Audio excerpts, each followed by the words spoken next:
Mga Lods, Beshi Wax. Paano? Nanonood ako ng ano, kay Paano kaya na Tita dapat Claire orderan Castro.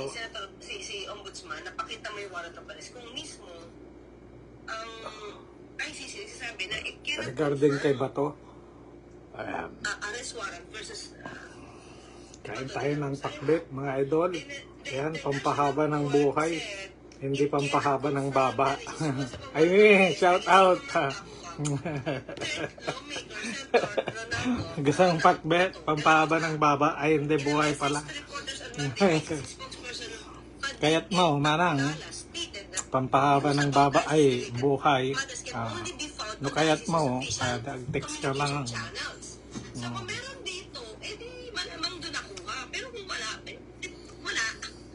No, the ICC can't confirm the news. ICC news can be found only on ICC official communications channels and press So, bumuna tayo ng isa. Itagay natin to para kay Bato. Against Mr. Duterte. So dito, di ba, pwede naman tignan dito ng ano, mga ka-clear. So, Ng kampo, ni Senator Bato. Nasa ICC naman official communication channel and press releases. nasa official daw ng ano, ICC channel dapat. Pwede ma-judicial Pero reaksyonan ko lang kasi mismo yung sa tamang-tama lang na ICC. ano diskarte Diba? Kung So, payag ICC kayo, has issued a warrant of arrest. What? Ito kasi sabi. reaksyonan ko lang.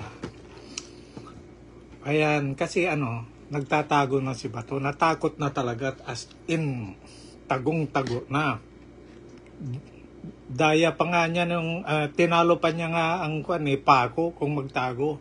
Kasi ang Paco may nakalabas na ulo. Siya walang-wala talaga. Kahit kaluluwa niya hindi makita, no? Ito, yung ginagawa dito, Bato, makinig ka, bigyan lang kita ng tip kung paano magtago. Ito, kung matakot ka, wala akong pakialam. Dapat lang na matakot ka. Kasi alam ko naman nag-hysteria ka na naman yan.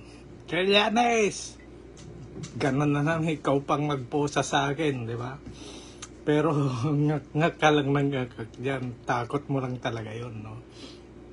Ito siyempre, hindi ka na umaattend ng hearing nyo sa Senado.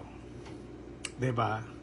Kaya yung warrant of arrest mo from ICC, hindi pa yan ipapalabas ng ICC. Ngayon, pag umattend ka ng hearing ng ICC,